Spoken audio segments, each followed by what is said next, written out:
Hello, I'm Gray Usurper. Today we'll be talking about the Terminator movie. Oh, so loose spoiler alert. If you haven't seen the Terminator, know nothing about the first Terminator movie.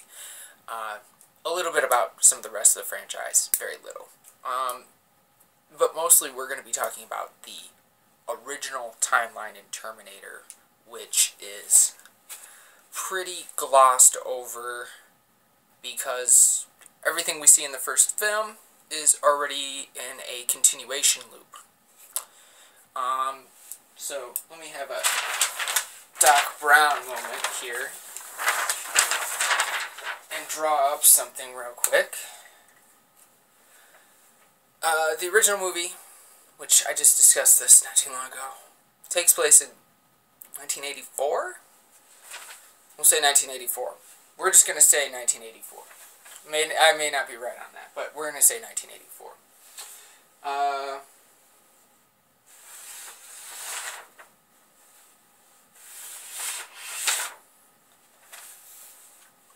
1984, Terminator, goes back in time to kill Sarah Connor. This is what we know from the first movie. Kyle Reese comes back from the human resistance and tries to save her, and also, weirdly, in the process, creates John Connor. Now, this is kind of important because, as we know, John Connor is a paradox. He shouldn't exist in the normal timeline, and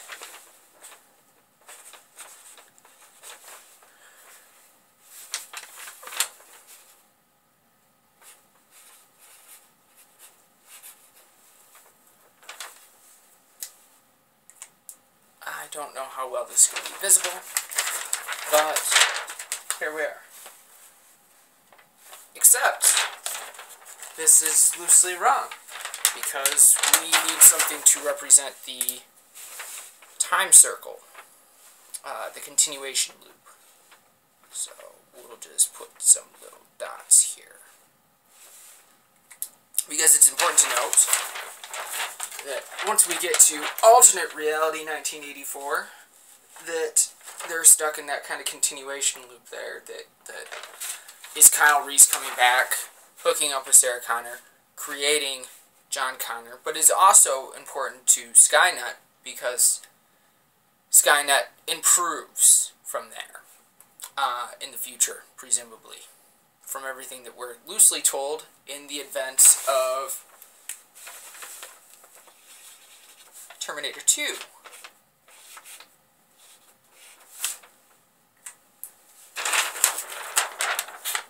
Which happened afterwards. Yeah, that's about right. But how do we find out what's going on in the original timeline? 1984 original timeline. We have to go and really dissect here what we know to get back to that. For all this stuff to kind of happen, Kyle Reese has to go back in time. But why would Kyle Reese go back in time if, for instance, John Connor doesn't exist at all? He wouldn't need to save Sarah Connor, right? So, hypothetical territory, which, in all defense, it's hard not to get into hypothetical territory. John Connor doesn't exist. Kyle Reese has no mission priority with Sarah Connor because she would mean nothing to them at this point. The robots wouldn't, Skynet wouldn't care about Sarah Connor as a target. Kyle Reese is probably being sent back in time on a different mission. His mission is probably to stop Skynet in some way, shape, or form before it ever happens. Maybe stop nuclear Armageddon in some way, shape, or form. Maybe some kind of mismatch of both. At any rate, he doesn't get very far before he kind of F's everything up because he probably fucks everything up because he runs into Sarah Connor and falls in love with her, I guess. It's either that or, of course, a Terminator sent to counter whatever Kyle Reese is doing in the past is sent back in time too. My broad hypothetical is that humanity in this original timeline is winning the war against the machines.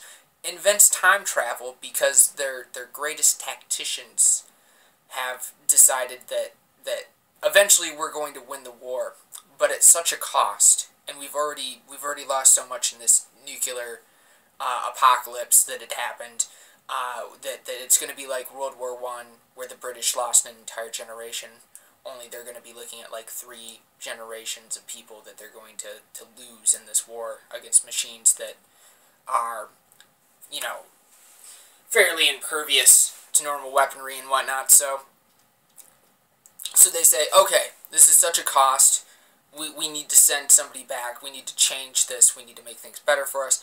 And Skynet figures this out, figures out their plan, and says, this more primitive Skynet in this original timeline says, well, I'm going to send a robot back too. And to do that, there are time-traveling rules that are being applied here, which only organic things can be sent back. And I just happen to have this advanced prototype, T-800, Arnold Schwarzenegger killing machine robot. Prototype. Send it back. This kickstarts a whole second interior line that starts off that becomes Skynet being better, because now there's a robot in the future that's way more advanced than anything that had been there before, that we know from seeing the movie that people stumble across that are corporations and put it together. But this is also the first instance in which we get John Connor.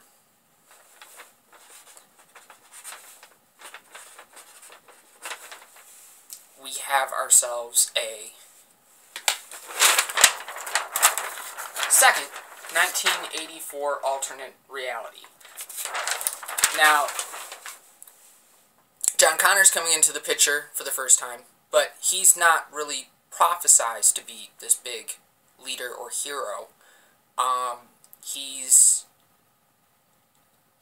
just a kid with advanced knowledge, kind of, sort of. His mom, Sarah Connor, likely sees a Terminator kill her boyfriend Kyle Reese, and Kyle Reese, maybe with his dying words, explains some of the things about how he came back from the future and all the horrible stuff that's going to happen in a brief kind of thing, but he probably doesn't go into super a lot of detail. So John Connor grows up with all this stuff in his head from his mom. They don't really know what's going to happen per se, or if everything they saw was insanity. I mean, well, it doesn't matter. The point is John Connor eventually gets to the point where he becomes a big shot. For whatever reasons, maybe just out of pure skill or luck, but he knows the story of his coming into existence because he's a paradox. His dad's from the future, and there's a way to prove this. Obviously, if they go and do a blood test, they're going to figure out pretty quickly that that's accurate. So, assuming they got the resources in the future. But now Skynet's going to be a lot worse, too, in this future than it was before. So, they've already kind of broken things for themselves when they tampered with time traveling. Possibly, in the hypothetical, was not a great idea. But this still cannot be the instance of a continuation loop here. And the reason why that would be is because, well, Terminator 2 Judgment Day, the sequel that we've all seen, wouldn't happen in this timeline because John Connor is only just showing up. Skynet is only now just beginning to take notice of him. It's not going to be at a stage where it's like, well, this dude's such a big deal. He might be a secondary objective or something, whereas, you know, Kyle Reese is still the primary objective, maybe. Maybe now Skynet's whole motive to send something back in time is more related to continuing its own self-preservation through upping technology in the past to make itself more advanced in the future, perhaps. That would make for a more interesting plot in the sense of send a Terminator back via Skynet sending a Terminator back first, and Kyle Reese going back in time to stop it. Not because it's even got a necessarily termination goal, it's more like go back in time and advance Skynet. Kyle Reese goes back in time to take out the Terminator. Sarah Connor's just kind of caught in the middle of this craziness. But the likelihood is that the Terminator does have a kill list, and it includes Kyle Reese and Sarah Connor, because Sarah Connor is the mother of John Connor, who's a human resistance leader, and he's also on our little kill list here of termination people. So he may not be the big shot that's so legendary at this point, but he's name rank. He's a name rank that, you know, Skynet wants to kill. But yeah, Terminator 2 Judgment Day can't happen here, which means we have to go further on down the line.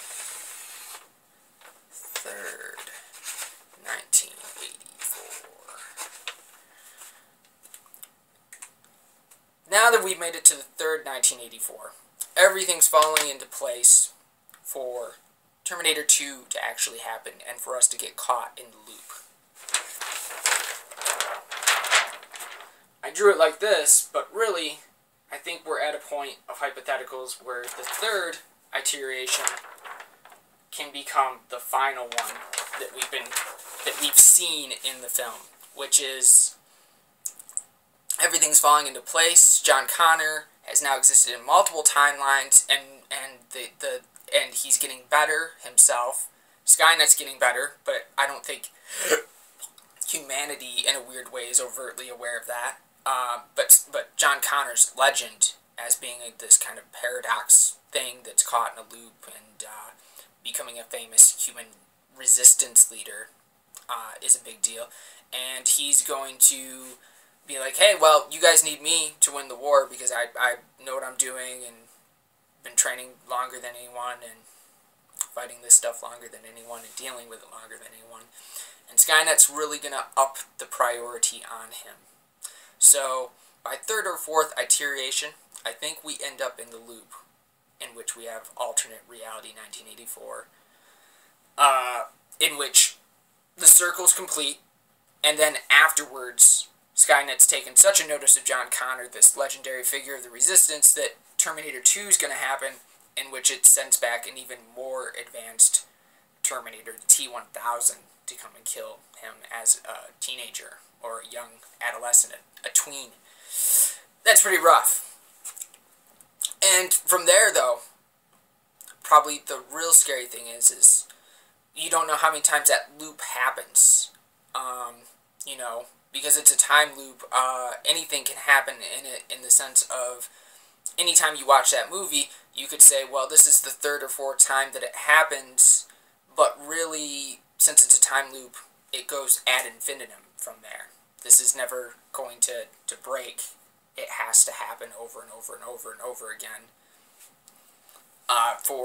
So you could almost have fun with it and say, every time I watch the film, it's like another iteration in the loop. This is the 8th loop. This is the 8th time these people have done this. The 12th time.